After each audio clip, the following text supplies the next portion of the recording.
একটা কথা সব সময় মনে রাখবে, জান্নাতে আল্লাহর রহমতে ৮টা দরজা আছে, কথাটা সব সময় জেনে রেখো। সেই ৮ দরজার একটা তওবাকারীদের জন্য। সবগুলো দরজাই এক সময় না এক সময় বন্ধ হয়ে যাবে, কিন্তু তওবার দরজা কখনো বন্ধ হবে না। তওবা সারা জীবন, মৃত্যুর আগ পর্যন্ত মেনে চলতে হয়। প্রস্তুত থাকো, মৃত্যু অনিবার্য।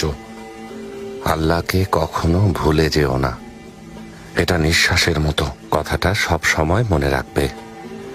জীবন যদি গাছ হয় তাহলে তওবা হলো পানি, তওবা হলো লাগামহীন ঘোড়া। যদি তাকে নিয়ন্ত্রণে রাখতে না পারো, সে তোমাকে মৃত্যুর দ্বারে পৌঁছে দিতে পারে।